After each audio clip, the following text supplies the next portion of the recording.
এই ছিল রাসূলের জামানায় রাসূলের আমানতদারিতা। সাহাবীদের আমানতদারিতা এরকমই ছিল, কথা কোন ঠিক কিনা? আর আমার আপনার আমানতদারিতা কেমন? 1000 টাকা মসজিদের শুক্রবারে মসজিদ আমানত দেখতে পাইরে যাবে, হ্যাঁ? তো একদিন জলছত্র বাজারে আমি বসে আছি, চা খাচ্ছি, তো এক লোক দেখি খালি কুসুর মুসুর করে, তো কুসুর মুসুর করার এদিক সেদিক তাকায়, আস্তে আস্তে দেখি পাওয়াটা উপরের দিকে উঠায়। আমি কিন্তু খেয়াল করতেছি, এটা বাস্তব, আমার নিজের চোখে দেখা এটা কিন্তু। তুমি আস্তে আস্তে পাটা উপরের দিকে উঠে দিকে হাত ও নিচের দিকে নামায়। 500 টাকার একটা নোট নিচে পড়া ছিল আর কি, এটা পরে বুঝলাম। এরকম পায়ের 2 আঙ্গুলের চিপায় রেখা এরকম উঠাইয়া এরকম সুন্দর করে হাতে নিয়ে পকেটের ভিতরে ঢুকে চলে গেল। এটা আমি নিজে দেখছি। এই হচ্ছে আমাদের আমানতদারিতা। রাস্তায় পড়ে থাকা জিনিস এটা আমার আপনার মালিক নয়। আরেকটা ঘটনা বললেই আপনারা বুঝবেন। কাজী আবু বকর নামে একজন লোক, অনেক বড় তাবিঈ ছিলেন। কাজী আবু বকর 3 দিন যাবত কিছু খায় না,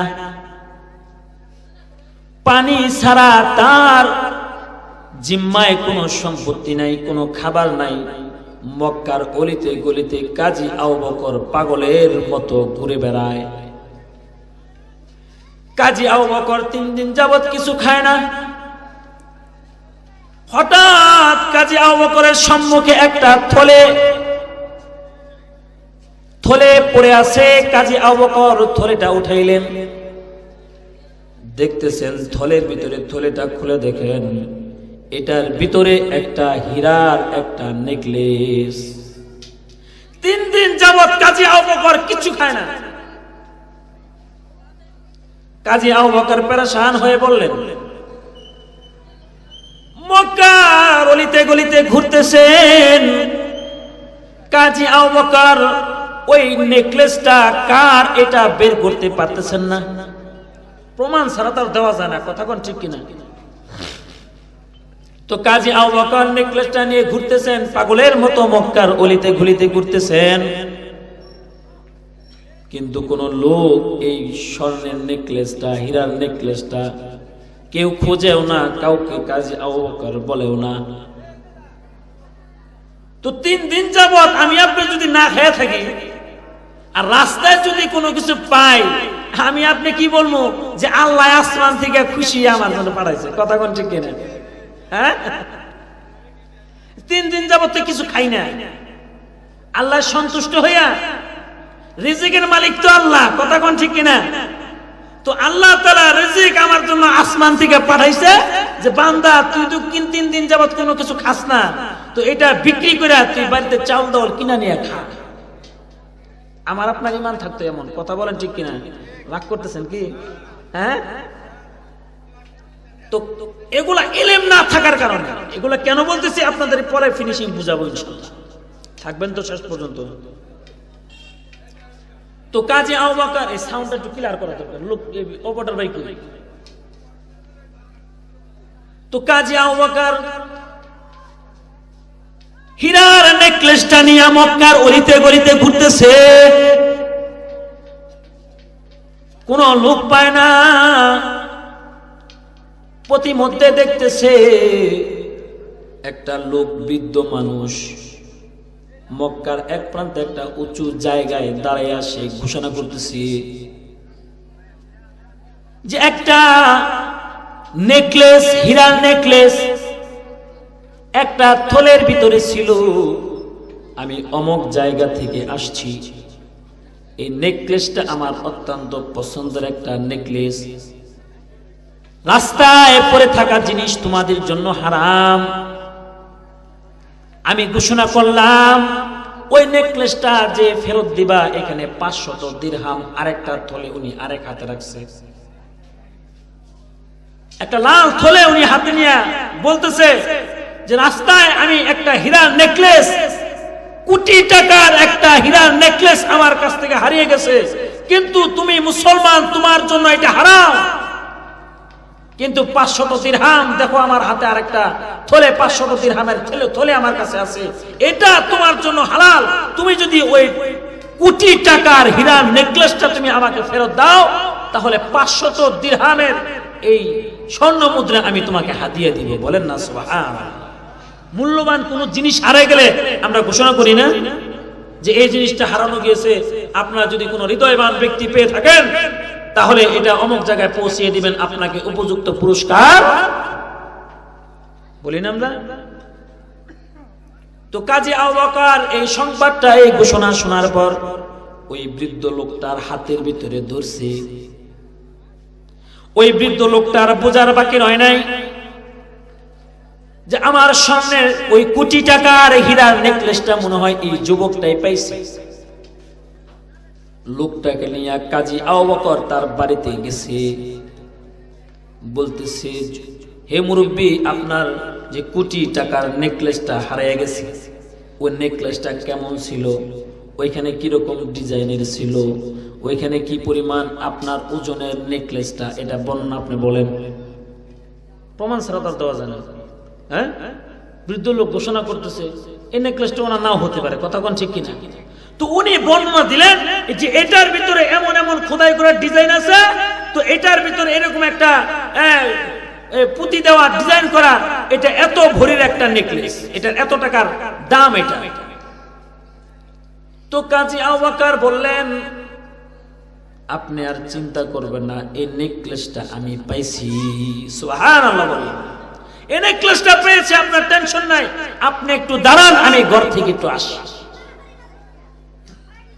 কাজী আবু বকর ওই কোটি টাকার নেকলেসটা যখন ওই বৃদ্ধ লোকটার হাতে দিছে, আর ওই বৃদ্ধ লোকটাও আর দেরি করে নাই, ওই 500 দিরহামের স্বর্ণের থলেটাও কাজী আবু বকরের হাতে তুলে দিছে। কাজী আবু বকর বলতেছে না আমি 500 দিরহামের এই নেকলেসের পরিবর্তে পুরস্কার আমি নিতে পারবো না।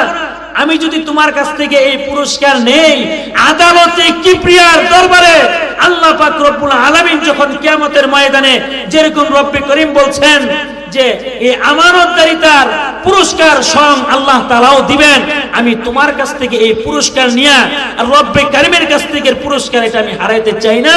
এই নাও পুরা তোমার এই কোটি টাকার নেকলেসের থলেও তুমি নিয়ে নাও, আর 500 দিরহামের থলেটাও তুমি নিয়ে নাও, এর পুরস্কার আদালতে কিবরিয়ার থেকে আমি নিয়ে নিব। বলেন না সুবহানাল্লাহ। দুনিয়ার পুরস্কার কাজী আবু বকরের কাছে কোনো মূল্য, কথা বলেন না কেন? দুনিয়ার পুরস্কার সে চিন্তা করে নাই। কাজী আবু বকর লোকটাকে যখন বিদায় দিয়ে দিছে, বৃদ্ধ লোক যায় আর চোখের পানি ফালায়া ফালায়া যুবকটার দিকে তাকায়, আর বারবার বলতেছে, মনে মনে বলতেছে ওই বুড়া লোক দুই হাতে দুইটা থলে, এক হাতে কোটি টাকার নেকলেসের থলে, আরেক হাতে 500 দিরহামের থলে। বুড়া লোক বাড়ির দিকে যায় আর পিছনের দিকে তাকায়, এক পাও যায় তো দুই পাও পিছনের দিকে ফিরে তাকায়, আর বলে এরকম জান্নাতি একটা যুবক আমি হয়তোবা আর কোনোদিন দেখবো কিনা আমি জানি না। জান্নাতি যুবক দেখতেছি, উনি এক পাও যায় তো আরেক পাও পিছনের দিকে তাকায়, পিছনের পিছায় আর তাকায়। এরকম কয়েক বছর পর তো কাজী আবু বকর তাবেঈ লোক ছিলেন, হাফেজে কোরআন ছিলেন, উনার ভিতরে কোরআনের ইলম ছিল, হাদিসের ইলম ছিল। তিনি একটা সমুদ্র ভ্রমণে যাইতেছেন, আগের যুগে তো আপনার জাহাজ টাহাজ কোনো কিছু ছিল না, ছিল নি? হ্যাঁ, তো উনি এক জায়গায় সফরে বের হয়েছেন। তো উনি যখন সমুদ্র পথে ভ্রমণে যাচ্ছেন, তখন উনি নৌকার ভিতরে আছেন। তো কাজী আবু বকর ওই নৌকার ভিতরে বসা, তো আরো সফর সঙ্গী অনেকেই নৌকার ভিতরে ছিলেন। তো পথিমধ্যে সমুদ্রের ভিতরে ঝড় হইয়া নৌকা সহ সমস্ত মানুষ ডুবে গেছে। কাজী আবু বকর ওইখানে ছিল। তো উনি অচেতন অবস্থায় ভাসতে ভাসতে উনি একটা কিনারে, একটা গ্রামের কিনারে গিয়ে ভাসছে। ভাসার পর যখন ওনার জ্ঞানটা ফিরছে তখন চোখ মিলা দেখতেছে, আর ওই ঘটনা মনে পড়ছে যে আমরা তো ডুবে গেছিলাম। তখন উনি চিন্তা করতেছে ওই দৃশ্যটা যখন সে ডুবে যায় আর তার নৌকার যে আরো সাথী সঙ্গী ছিল সবাই তো ডুবে গেছে।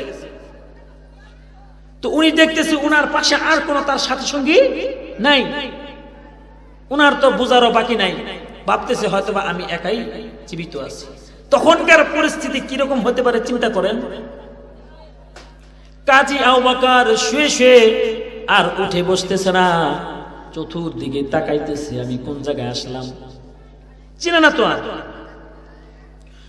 এদিকে তাকায় কাজী আবু বকর, সেদিকে তাকায়, তাকাইতে তাকাইতে কাজী আবু বকর লক্ষ্য করলেন একটা মসজিদের মিনার দেখা যায়।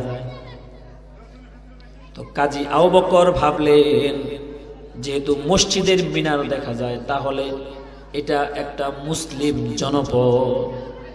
এই মাইকটা একটু ক্লিয়ার করা দরকার। অপরটার ভাই কই আছে? তো কাজী আবু বকর চিন্তা করলেন যেহেতু এটা মসজিদের মিনার দেখা যায় তাহলে এটা কি একটা মুসলিম জনপদ। তো কাজী আবু বকর দৌড়িয়া মসজিদের দিকে গেলেন। তো কাজী আবু বকর মসজিদে গিয়ে ওযু বানাইলেন।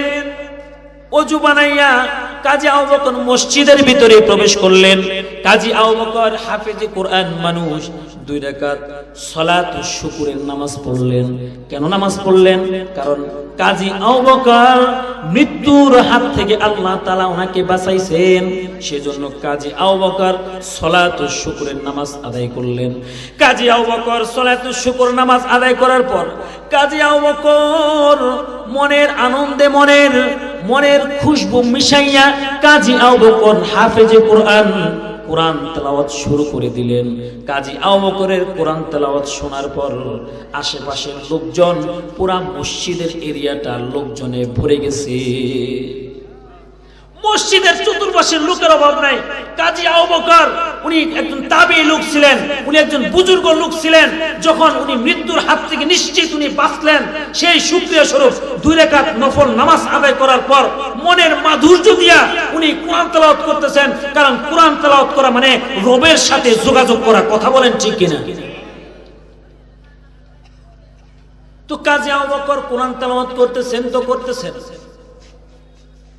যখন বুঝতে পারলেন যে লোকজন আশেপাশে আনাগোনা,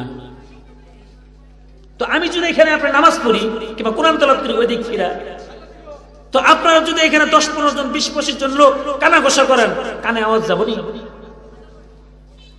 তো কানাঘোষা হইতেছে, কিরে এই লোকটা আবার কি এত জোরে জোরে সুন্দর করে কোরআন তেলাওয়াত করতেছে, ফিসফিস করে আওয়াজ করতেছে, কাজী আবু বকরের কানে গেছে।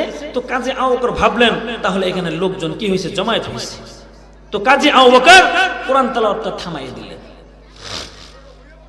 কাজী আবু বকর কোরআন তেলাওয়াত থামাইয়ে দিলেন।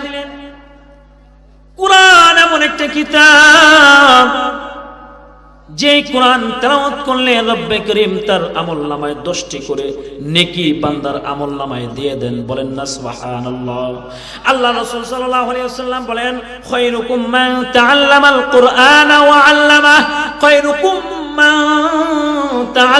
খায়রুকুম মান তাআল্লামাল কুরআনা ওয়া আল্লামাহু, ওই ব্যক্তি সর্বোত্তম যে কোরআন শিখে এবং অপরকে শিখায়। এই কোরআন এমন একটা কিতাব, এই কোরআনটাকে রব্বে করিম যখন অবতীর্ণ করবেন, পাহাড়কে বলছেন পাহাড় তোমার উপর অবতীর্ণ করি। পাহাড় জবাব দিছে লা লা, এটা আমার উপর অবতীর্ণ করা যাবে না। এটার এমন একটা ওজন, এটার ভার, এটার সম্মান আমি পাহাড় দিতে পারবো না, আমি পাহাড় এর ওজন বইতে পারবো না। জানি আল্লাহ, আমি আপনার কাছে ক্ষমা চাই, এই কোরআন আমার উপর আপনি অবতীর্ণ করবেন না। এই কোরআনকে সাগরের কাছে প্রস্তাব দেওয়া হয়েছে, সাগর আপনার অস্বীকৃতি জানিয়ে দিয়েছে। এই কোরআন বিভিন্ন মাখলুকাতের উপর আপনার প্রস্তাব দেওয়া হয়েছে, কোন মাখলুকাত এই কোরআন গ্রহণ করে বাল হুয়া কুরআন, এটা এমন একটা কোরআন যে কোরআনের একটা হরফ পাঠ করলে আল্লাহ পাক রব্বুল আলামিন বান্দার আমলনামায় 10টি করে নেকি আল্লাহ তাআলা দিয়ে দেন। এটা এমন একটা কিতাব। এখন আমার আপনার সন্তানকে এই কোরআন আমি আপনি কতটুকু শিখাইতে পারলাম, এই কোরআনকে আমি কতটুকু মূল্যায়ন করতে পারলাম, এটা আমি আপনি চিন্তা করে দেখি তো। এই কোরআনের পিছনে আমার কতটুকু মেহনত আছে, আমার সন্তানের প্রতি আমার এই শিখানোর ক্ষেত্রে আমার কতটুকু মেহনত আছে, আমার স্ত্রী ঠিকমতো কোরআন তেলাওয়াত করে কিনা এটার প্রতি আমার কতটুকু নজর আছে, আমার স্ত্রী ঠিকমতো কোরআন তেলাওয়াত করে কিনা, নামাজ পড়ে কিনা, এটা আমার আপনার প্রতি কতটুকু নজর আছে আমি আপনি খেয়াল করে দেখছি। হ্যাঁ, রব্বে কারীম বলেন ইয়া আইয়ুহাল্লাযীনা আমানু কু আনফুসাকুম ওয়া আহলিকুম নারা, হে দুনিয়ার মানুষ, হে দুনিয়ার ঈমানদাররা, তোমরা নিজে জাহান্নাম থেকে বাঁচো এবং তোমার পরিবার বর্গদেরকে জাহান্নামের আগুন থেকে বাঁচাও। কার ঘোষণা? কথা বলেন, কার ঘোষণা? রব্বে কারীমের ঘোষণা। ইয়া আইয়ুহাল্লাযীনা আমানু কু আনফুসাকুম ওয়া আহলিকুম নারা, তুমি নিজে আগে জাহান্নামের আগুন থেকে বাঁচো। আমি আপনি নিজেই তো বাঁচতেছি না, কথা কোন ঠিক কিনা? পরিবারে কেমনে বাঁচাই? আগের যুগের মহিলাদেরকে দেখতাম যখন ছোট ছিলাম, যখন ঘুম ভাঙতো আমার মায়ের কোরআনের তেলাওয়াতের আওয়াজ আমার ঘুম ভাঙতো। আর এখনকার টিভির আওয়াজে ঘুম ভাঙে, কথা বলেন ঠিক কিনা? হ্যাঁ, এই কোরআন এমন একটা কিতাব,